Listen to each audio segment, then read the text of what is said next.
నమస్కారం. లక్ష్మి చెప్పే కథలకు స్వాగతం. వీణులతో వీక్షించటానికి సిద్ధం కండి.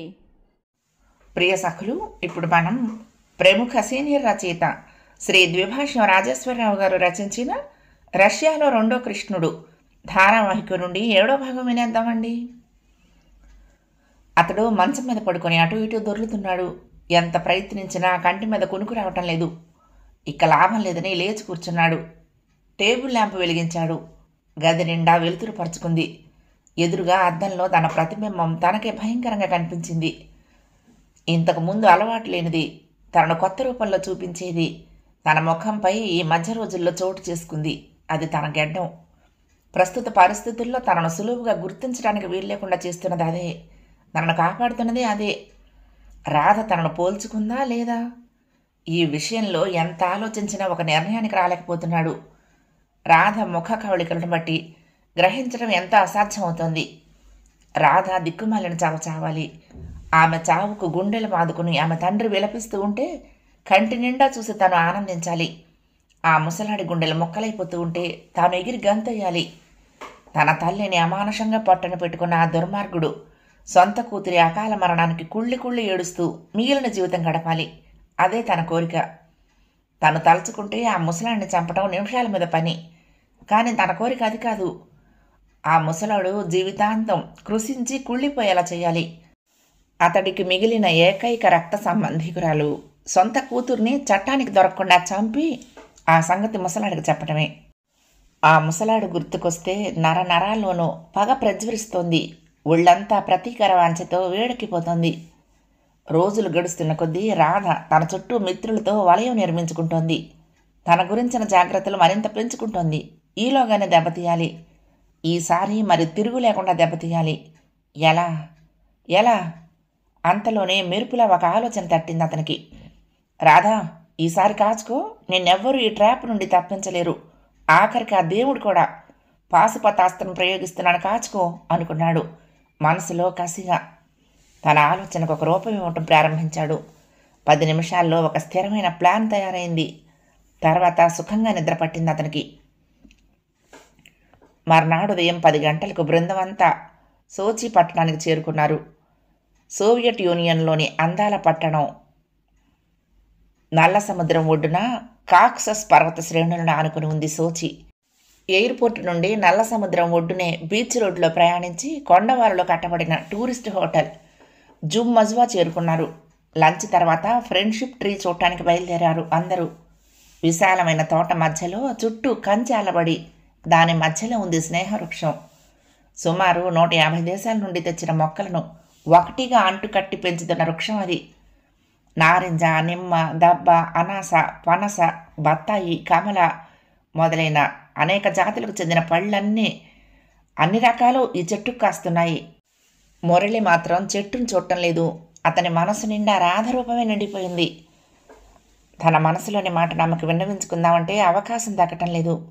రోజులు చూస్తే గబగబా గడిచిపోతున్నాయి.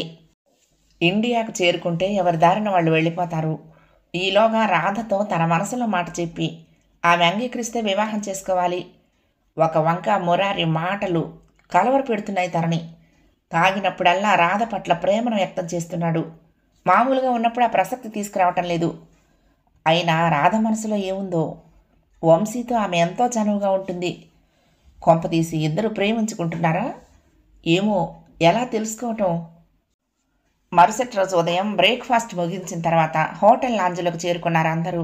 రాధకు బాగా తలనొప్పిగా అనిపించింది.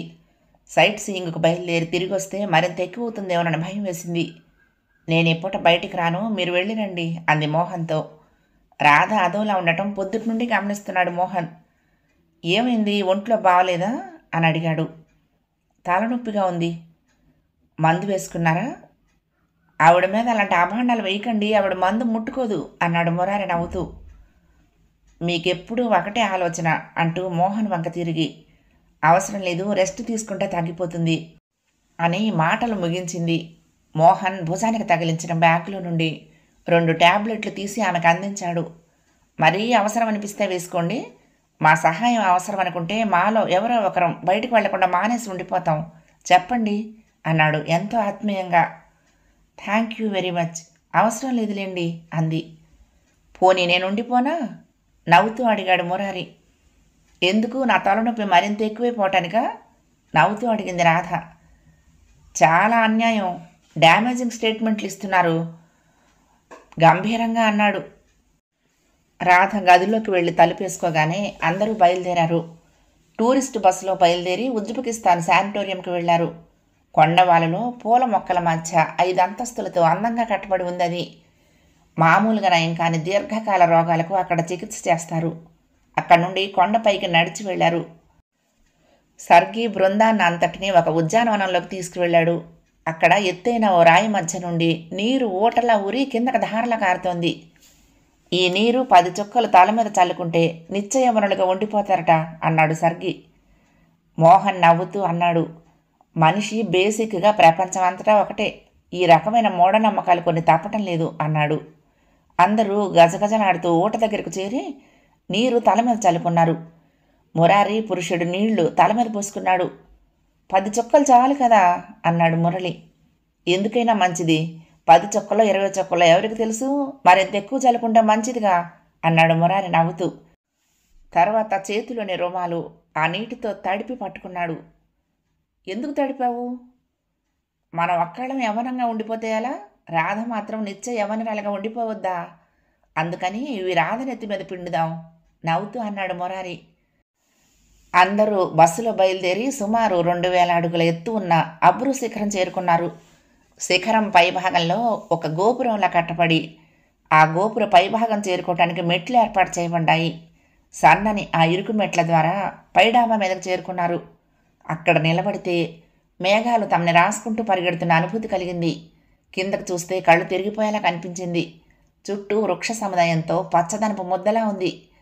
ఆ డాబా మీద ఒక బండరాయిని చూపించి, అదిగో ఆ రాయి మీద కూర్చుంటే చాలు, మళ్ళీ ఈ జన్మలో మరొకసారి తప్పక ఇక్కడికి వస్తారట, స్థానికుల నమ్మకం అది చెప్పాడు మురారి. అందరూ తలొకసారి దాని మీద కూర్చున్నారు. డాక్టర్ రత్నం మాత్రం రాయి మీద కూర్చుని 10 నిమిషాల వరకు లేవలేదు. కాళ్ళు పీకుతున్నాయి అంటూ ఆ రాయి మీద సెటిల్ అయిపోయింది. అందరూ డాబా దిగిపోయారు. ఆఖరణ మురారి దిగుతున్నారు. మురారి చెవి గట్టిగా పట్టుకున్నాడు. నిజం చెప్పు, రాతి మీద కూర్చుంటే మళ్ళీ ఇక్కడికి వస్తామన్న విషయం నువ్వు కల్పించిందేనా అన్నాడు. మురారి తేలిగ్గా నవ్వేస్తూ, ఇందులో సందేహమే ఉంది, పీటీ ఏమిటంటే నువ్వు కూర్చున్నావు, నా మాట నమ్మంది మోహన్ ఒక్కడే అన్నాడు చెవి వదిలించుకుంటూ. అన్ని డర్టీ ట్రిక్స్, ఏవో ట్రిక్కులు వేయకపోతే ట్రిప్పు బోర్ కొడుతుంది. రాధమ్మ హోటల్లో ఉండిపోవటం వలన అసలు తోచడం లేదు, కాదంటావా అన్నాడు. సర్లే పద అంటూ తొందర పెట్టి మెట్లు దిగమన్నాడు.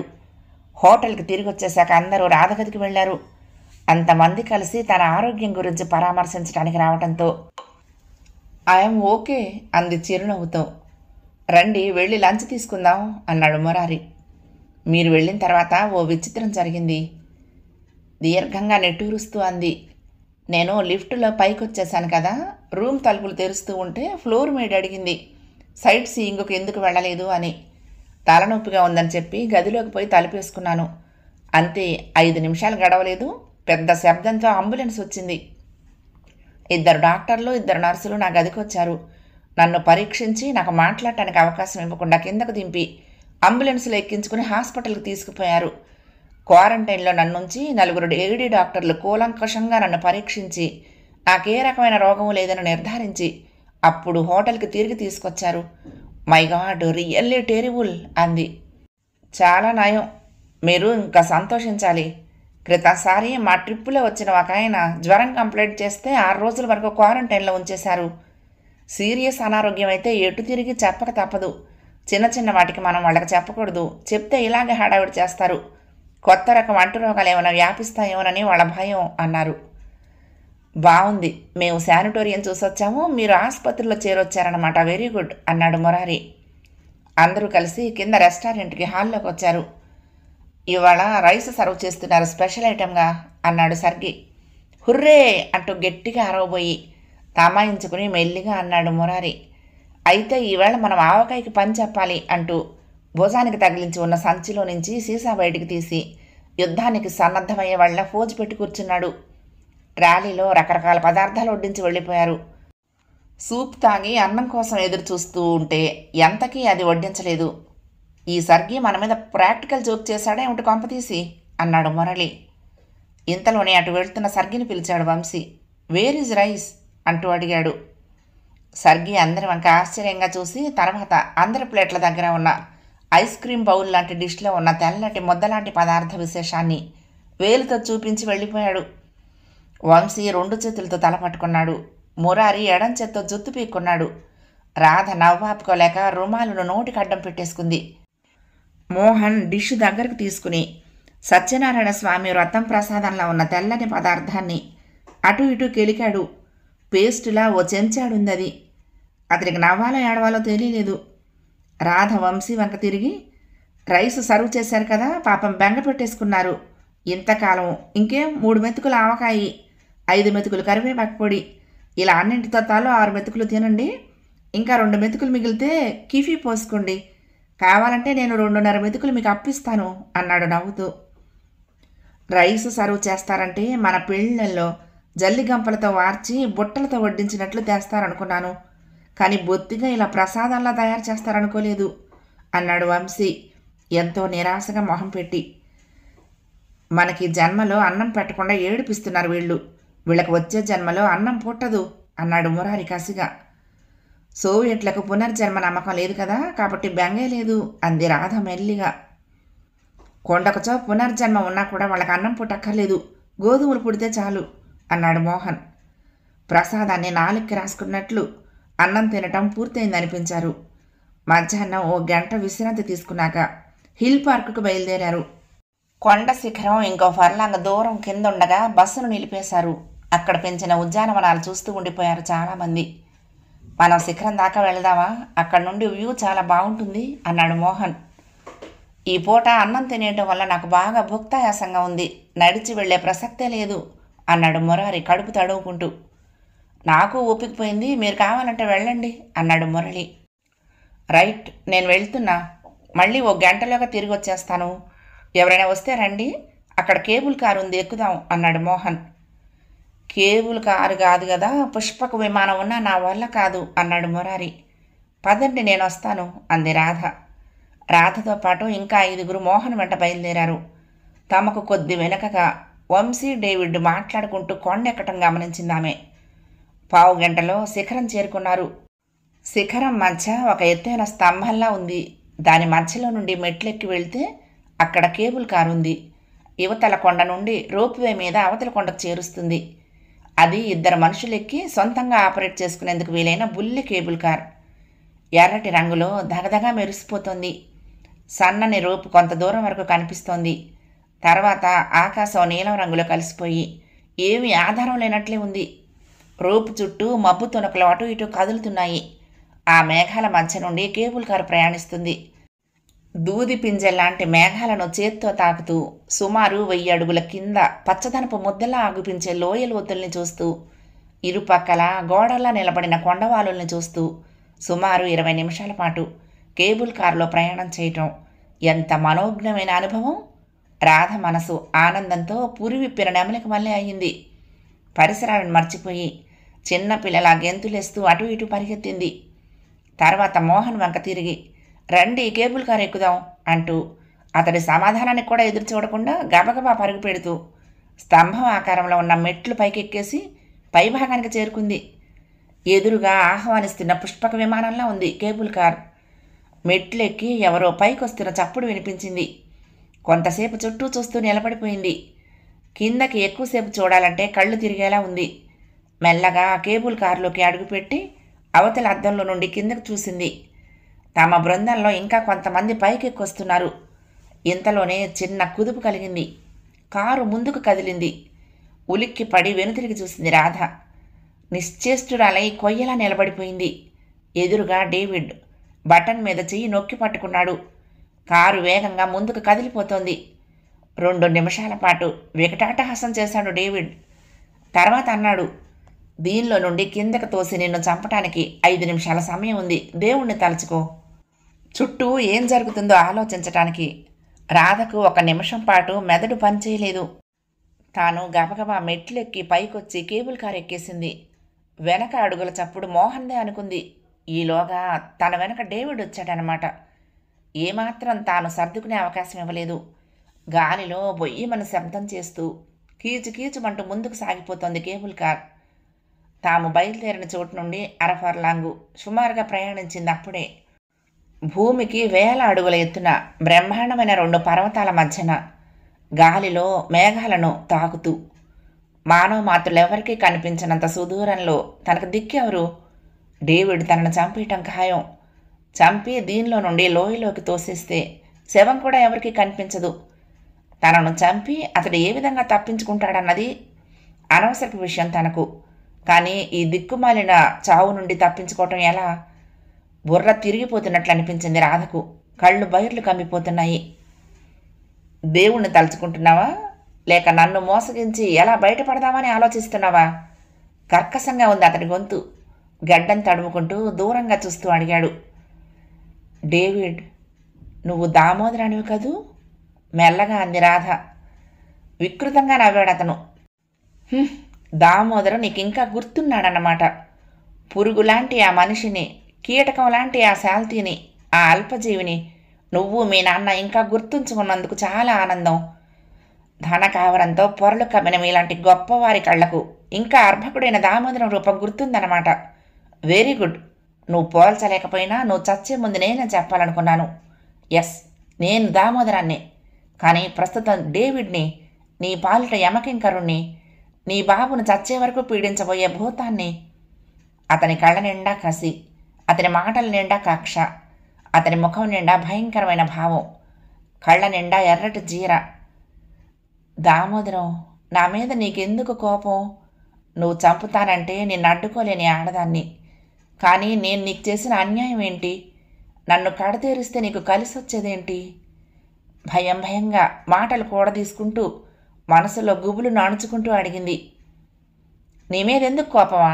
తెలియకే అడుగుతున్నావా, లేక నన్ను ఫూల్ను చేయాలనుకుంటున్నావా? ఆ ఘోరాతి ఘోరమైన దృశ్యాన్ని నువ్వు చూడలేదు నాతో పాటు?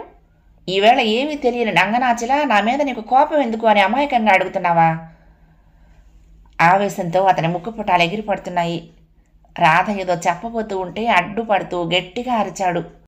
అతడి అరుపు వినీలాకాశాన్ని దద్దరిల్ల చేసేలా ఉంది. నా తల్లిని ఒక ఆట వస్తువుగా వాడుకున్నాడు వాడు. అవసరానికి ఉప్మాల కరివేపాకులా వేసుకుని తినే ముందు తీసి పారేసినట్లు ఏరి పారేశాడు నీ తండ్రి. నిజంగా వాడే నా తండ్రి అయి ఉంటే నా బతుకులో ఇన్ని కష్టాలుండేవా? సంఘంలో నలుగురి మధ్యలో తలెత్తుకుని ఫలానా తండ్రి కొడుకును నేను అని ఏనాడైనా గర్వంగా చెప్పుకోగలిగానా? పోనీ ఆ అదృష్టం ఎలాగూ లేదు.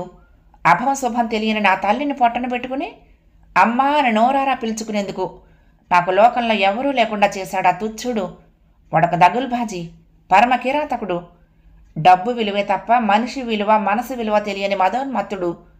ఆడది కేవలం పక్కలో పడుకునేందుకు తప్ప వేరెందుకు పనికిరాదని తలచే అల్పుడు.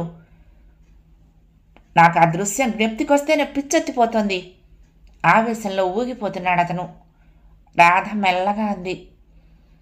చిన్నప్పుడు ఇద్దరం మనసులు విప్పుకుని మాట్లాడుకునేవాళ్ళం. నిన్ను నేనేనాడూ తేలిగ్గా చూడలేదు. సొంత అన్నదమ్ముళ్ళ చూశాను తప్ప దూరం పెట్టలేదు. అంతకంటే దుర్మార్గంగా ఆలోచించలేని పసి మనసులు మనవి. ఆ రోజు ఆ దురదృష్ట సంఘటన జరిగిన తర్వాత నువ్వు ఇల్లు వదిలి పారిపోతే నీకోసం నేనెంత కుళ్ళి కుళ్ళి ఏడ్చానో నీకు తెలియదా? మాటలు ముగించి అతని రియాక్షన్ కోసం చూసింది. అందుకని నిన్నివేళ వదిలేయమంటావు అంతేనా? వికటంగా నవ్వుతూ అడిగాడు అతను. వదిలేయమనటం లేదు, నేను చెప్పేది కాస్త విను. ఆ తర్వాత కూడా నన్ను చంపటం న్యాయం అనిపిస్తే చంపు. ఇప్పుడు నా ప్రాణం నీ చేతిలో ఉంది. వదిలేయమంటే మాత్రం వదిలేస్తావా? వదలను, ముమ్మాటికి వదలను. ఇంతకాలం నుండి ఇంత మనోవ్యాధన భరిస్తూ ఎందుకు బతుకుతున్నాననుకుంటున్నావు? నీ గురించి ఇంతకాలం మాటు వేసిన వేటకాడలా కూర్చుంది వలలో చిక్కాక ముడి వీడదీయటానిక? కానే కాదు. నిన్ను వదిలే ప్రసక్తే లేదు. నీ కళ్ళబొల్లి కబుర్లు నమ్మే ప్రసక్తే లేదు. కేబుల్ కారు రోప్వే వాలు పెరగటం వల్ల మరింత వేగాన్ని పుంజుకుని పరిగెడుతోంది. సుమారు 2 కొండలకు మధ్య ప్రాంతానికి చేరుకుంది. డేవిడ్ చటుక్కున తన కుడివైపున్న బటన్ మీద చెయ్యి వేసి నొక్కాడు. కీచుమని శబ్దం చేస్తూ కొంత దూరం వెళ్ళి బ్రేకులు పట్టిన తర్వాత మెల్లగా ఆగిపోయింది. ఈ దిక్కుమాలిన ప్రదేశంలో ఈ త్రిశంకు స్వర్గం నుండి నిన్ను నరకంలోకి తోసేస్తాను. అక్కడితో నీ అధ్యాయం పూర్తయిపోతుంది. నువ్వు కనీసం నాతో పాటు లోనికి ఎక్కినట్లు కూడా సాక్ష్యం లేదు. మన చుట్టూ చూపు అందినంత మేర నరమానవుడెవరూ కనిపించడం లేదు. నువ్విక్కడి నుండి కింద అడవిలో పడిపోయే వరకు ఎవ్వరూ నిన్ను చూడలేరు. నువ్వు చావబోయే ముందు అరవబోయే వికృతమైన అరుపు, కింద రాళ్ల మీద నీ శరీరం పడి ఎముకలు మొక్కలైపోయే పటపట శబ్దాలు, వీటన్నింటినీ నేను రికార్డు చేయగలిగితే ఎంత అద్భుతంగా ఉండేది. ఆ టేప్ తీసుకువెళ్ళి నీ తండ్రి ఎదుట పెట్టి వినిపించి కూతురు దిక్కుమాలిన చావు ఎలా చచ్చిందో వర్ణించి చెప్పి ఆ వార్తకు ముసలాడు మెలికలు తిరిగిపోతూ ఉంటే చూడాలని ఉంది నాకు. నువ్వు చచ్చిన వార్త విని దిక్కులు అదిరిపోయేలా ఏడుస్తూ వాడు నేల మీద పడి దొర్లుతూ ఉంటే కంటి నిండా ఆనందం నింపుకోవాలని ఉంది నాకు. నా తల్లి చావును చూసి కూడా నేనేమీ చేయలేని స్థితిలో ఎలా ఉండిపోయానో, తన కూతురు చావు నా వల్ల జరిగిందని తెలుసుకుని ఏమీ చేయలేని నిస్సహాయ స్థితిలో వాడేడుస్తూ ఉంటే గుండెల నిండుగా ఆనందం నింపుకుంటూ ఆ ఏడుపు కర్ణపేయంగా వినాలనుంది నాకు. ఆ సుందర దృశ్యాన్ని చూసిన తర్వాత, ఆ మధురమైన రోదన చెవులారా విన్న తర్వాత నేనేమైపోయినా పర్వాలేదు. నా బతుకు ఎలా బుగ్గైపోయినా ఇబ్బంది లేదు. నాకు జీవితంలో ఉన్న ఏకైక లక్ష్యం ఆ దుర్మార్గుడిని కుళ్ళి కుళ్ళి ఏడ్చేలా చేయటం, అంతే. అందుకే నేను బలి చేయటం. అర్థమైందా నీకు? ఈ అంతిమ క్షణాల్లో భగవంతుడిని ప్రార్థించుకో, ఓకే అన్నాడు. నువ్వు నా తండ్రిని బాధపెట్టడం కోసం, అతడి మనసును నలిపేయటం కోసం, అతడి బాధను చూసి ఆనందించటం కోసం ఇప్పుడు నన్ను చంపబోతున్నావు, అంతేగా? కానీ వెరీ వెరీ సారీ దామోదరం, నీ కోరిక ఈ జన్మలో తీరదు అంది. ఏం, నిన్ను చంపటం అంత కష్టం అనుకుంటున్నావా? లేదు, నన్ను చంపటం సులువే. కానీ నా తండ్రికి ఈ విషయం తెలియచేసి అతన్ని కుళ్ళి కుళ్ళి ఏడ్చేలా చేయాలనుకుంటున్నావు కాదు? ఆ విషయం మాత్రం కష్టసాధ్యమే కాదు, ఇంపాసిబుల్. ఆయనకు ఆ విషయం తెలియచేయాలంటే నాతో పాటు నువ్వు రావాలి అంది. ఎక్కడికి? ఎక్కడికైతే అక్కడికి. అయితే స్వర్గానికి, లేకపోతే నరకానికి. ఏం ఎగతాళిగా ఉందా? దామోదరం, నాన్నగారు చనిపోయి చాలా సంవత్సరాలు అయిపోయింది. అందువల్ల నీ కోరిక తీరే మార్గం లేదు. మాటలు మెల్లగా ముగించింది Radha. No, you are bluffing. నేను నమ్మను. పాపి చిరాయు అన్నారు. ముసలాడు అంత తొందరగా పోయాడంటే నేను నమ్మను. నువ్వు నమ్మినా నమ్మకపోయినా నేను చెప్పేది నిజం. నీ చేతుల్లో చచ్చిపోవటానికి నేను బాధపడను. స్వయాన అన్నగారి లాంటి వాడివి. నీకు నమ్మకం లేకపోయినా మన బంధుత్వం మీద నాకు నమ్మకం ఉంది అంది. ఎందుకు ఆ నమ్మకం? కళ్ళబొల్లి కబుర్లు చెప్పి లేనిపోని వరుసలు సృష్టించి ఈ క్షణంలో తప్పించుకునేందుకు నువ్వు ప్లాన్ చేస్తున్నావు. నాకు అన్ని సంగతులు తెలుసు. పేదాలు అదురుపడుతూ ఉంటే కోపంగా అన్నాడు. నాన్నగారు చనిపోయిన విషయం ఇప్పుడే ఇక్కడే సాక్ష్యంతో నిరూపించగలను అంది. ఎలా ఎలా నిరూపించగలవు? ఇదిగో ఇది చూడు అంటూ భుజానికి తగిలించిన హ్యాండ్ బ్యాగ్ తీయబోయింది. అతను ఆమె చేతిని చటుక్కుని పట్టుకున్నాడు. రాధ వింతగా అతని మొహంలోకి చూసింది.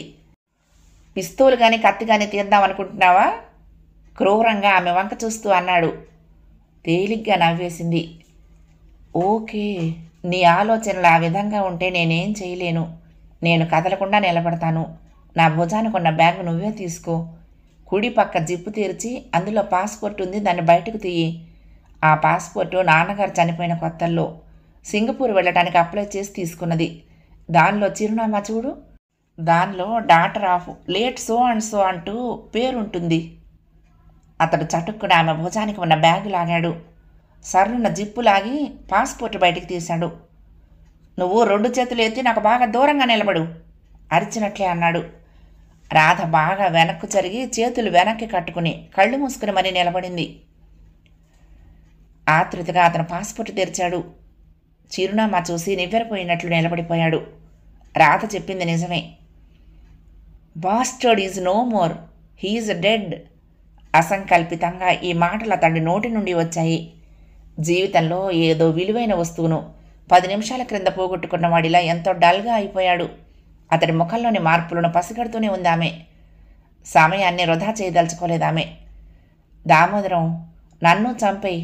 నేను అడ్డుపెట్టదలుచుకోలేదు, ప్రాధేయపడదలుచుకోలేదు. కానీ చావబోయే ముందు నీకో నిజం చెప్పాలి. అది నీకు మేలు కలిగించే విషయం. అదొక్కటే చెప్పనివ్వు. ఆ ఒక్క విషయం మాత్రం విను. ఎంతో ఎమోషనల్గా చెప్పింది. ఏమిటది? అతని గొంతులో కఠినత్వము, కోపము తగ్గుదల పట్టినట్లు గ్రహించింది. వెరీ గుడ్, దారిలోకి వస్తున్నాడు అనుకుంది మనసులో. దామోదరం, విషయం అంతా వివరంగా చెప్తాను విను. ఆ రాత్రి ఆ ఘోరమైన సంఘటన జరిగిన తర్వాత నువ్వు ఇల్లు వదిలి పారిపోయావు. అందువల్ల జరిగిన దానిలో వాస్తవం నీకు తెలియకుండా పోయింది. నీ ఆచూకీ తెలుసుకునేందుకు నాన్నగారు ఎంతగానో ప్రయత్నించారు. అయితే ఆ ప్రయత్నాలు ఏవి ఫలించలేదు. ఎందుకు? నన్ను కూడా కాల్చి పారేయటానిక? నాకు ఆ సంగతి తెలుసు. అక్కడే ఉంటే నా ప్రాణానికి ముప్పు వస్తుందని తెలిసే పారిపోయాను. నా తల్లిని పిట్టలా కాల్చి పారేసిన తర్వాత నన్ను కూడా పిచ్చుకలా చంపి పారేస్తాడని తెలిసే ఆ రాత్రి పారిపోయాను. రాధ మాటలకు అడ్డం పడుతూ ఆవేశంగా అన్నాడు. దామోదరం, నువ్వు చాలా పొరపడ్డావు. అందుకే నిజం చెప్తాను, వినమంటున్నాను. నీ తల్లిని చంపింది నా తండ్రి కాదు. మరి? నీ తండ్రి, నీ కన్న తండ్రి. నో, నువ్వేవేవో కట్టుకథలు చెప్తున్నావు, నేను నమ్మను, గట్టిగా అరిచాడు. నువ్వు నమ్మినా నమ్మకపోయినా నేను చెప్పేది వాస్తవం. నువ్వు పుట్టిన కొత్తలోనే నిన్ను కన్న తండ్రి నీ తల్లి మీద హత్యా ప్రయత్నం చేసి జైలుకి వెళ్ళాడు. తర్వాత మీరు మా ఇంట్లో ఉన్న విషయం నీకు తెలిసిందే. ఆ రోజు జైలు నుండి విడుదలై వచ్చిన నీ తండ్రి నీ తల్లిని తనతో పాటు వచ్చేమన్నాడట. నీ తల్లి అందుకు నిరాకరించి మా ఇంట్లో ఉండిపోవటానికే నిశ్చయించుకుంది. ఆ కోపంలో అతడు మా ఇంట్లో గన్ తీసి ఆమెను కాల్చి పారేసి పారిపోయాడు. ఆ గదిలో నిశ్చేష్టంగా నిలబడ్డ నా తండ్రిని చూసి అందరిలాగే నువ్వు పొరపాటు పడ్డావు. అయితే 10 రోజుల తర్వాత అసలు సంగతి తెలిసింది. నీ తండ్రే స్వయంగా వచ్చి పోలీసులకు లొంగిపోయాడు. ఆ జన్మ ఖైదు పడితే ప్రస్తుతం రాజమండ్రి సెంట్రల్ జైల్లో ఉన్నాడాయన. ఊపిరి తీసుకునేందుకు ఆగింది రాధ. ఇది నిజమా? ఎంతో బరువుగా ఉంది అతని గొంతు. అవును, జరిగిన వాస్తవం అది. తర్వాత నాన్నగారికి బ్లడ్ క్యాన్సర్ వచ్చి 4 సంవత్సరాలు మంచం మీద ఉండి కన్నుమూశారు. మంచం మీద ఉన్నంతకాలం పసిపిల్లాడిలా నీకోసం రోధించేవారు. తలకు కొరివి పెట్టేందుకైనా ఎవరూ లేని దిక్కులేని చావు తనకు దాపురించిందని విలపించేవారు. తల్లి తండ్రి కరువైన నీ బతుకు ఏమైపోయిందో అని కళ్ళనీళ్ళు పెట్టుకునేవారు. నీ ఆచూకీ మాత్రం దొరకలేదు. చనిపోయే ముందు నీ పేరున ఒక విల్లు కూడా రాశారు. ఆయన చనిపోయిన 5 ఏళ్లలోగా నువ్వు ఇంటికి వస్తే 5 లక్షల రూపాయలు నీకు చెందాలని, లేని పక్షంలో అవి కూడా నాకే చెందాలని రాసిపెట్టారు. ఆయన చనిపోయి 5 ఏళ్లు దాటిపోయింది అంటూ ఇంకా ఏమో చెప్పబోతూ ఉంటే దామోదరం ఆమె దగ్గరగా వచ్చి ఆమె 2 భుజాలు గట్టిగా పట్టుకున్నాడు. కెవ్వున అరవబోయి తమాయించుకుంది రాధ. 2 చేతులు ఆమె భుజాల చుట్టూ బిగించి ఆమెను కుదిపేస్తూ అడిగాడు. చెప్పు రాధా, నువ్వు చెప్పేదంతా నమ్మమంటావా? ఇది నిజమేనా? అతడి గొంతులో కసి, కోపం అన్నీ చనిపోయి ఎంతో సాధుత్వం వినిపించడంతో ఆశ్చర్యంగా కళ్ళు విప్పింది. అతడు నిలువెల్లా వణికిపోతున్నాడు. ఆనందమో, అంతు తెలియని ఆశ్చర్యమో, ఆ ఉద్విగ్నతకు కారణం ఏమిటో అంతుపట్టలేదు. కానీ ఒక్క విషయం మాత్రం స్పష్టంగా గుర్తించగలిగిందామె. పులిలాంటి మనిషి పిల్లిలా అయిపోయాడు. నిప్పులు కురిపించిన ఆ కళ్ళు వర్షించడానికి సిద్ధంగా ఉన్నాయి. కోపంతో పగతో వణికిపోయిన అతడి పేదాలు పొడారిపోయి దైన్యతను ప్రదర్శిస్తున్నాయి. రాధ దీర్ఘంగా నిట్టూర్పు వదిలింది. ఆ నిట్టూర్పులో ఎంతో రిలీఫ్. మృత్యువు కోరల్లోకి వెళ్ళిపోయిన మనిషి బ్రతికి బయటపడినప్పటి రిలీఫ్. గుండెల నిండుగా ఊపిరి పీల్చుకుందామే. తన ప్రాణానికి ఇంకా భయం లేదు. తాను చావు నుండి బయటపడినట్లే. తాను నమ్మిన భగవంతుడికి మనసులోనే 1000 నమస్కారాలు అర్పించింది రాధ. ఆమె ఏమీ మాట్లాడకపోవడంతో మరింత గట్టిగా ఆమె భుజాలు నొక్కి అటు ఇటు కుదిపేస్తూ మళ్ళీ అడిగాడు. నేను చెప్పిన విషయం 100కి 100 పాళ్ళు నిజం. ప్లీజ్ నన్ను నమ్ము దామోదరం.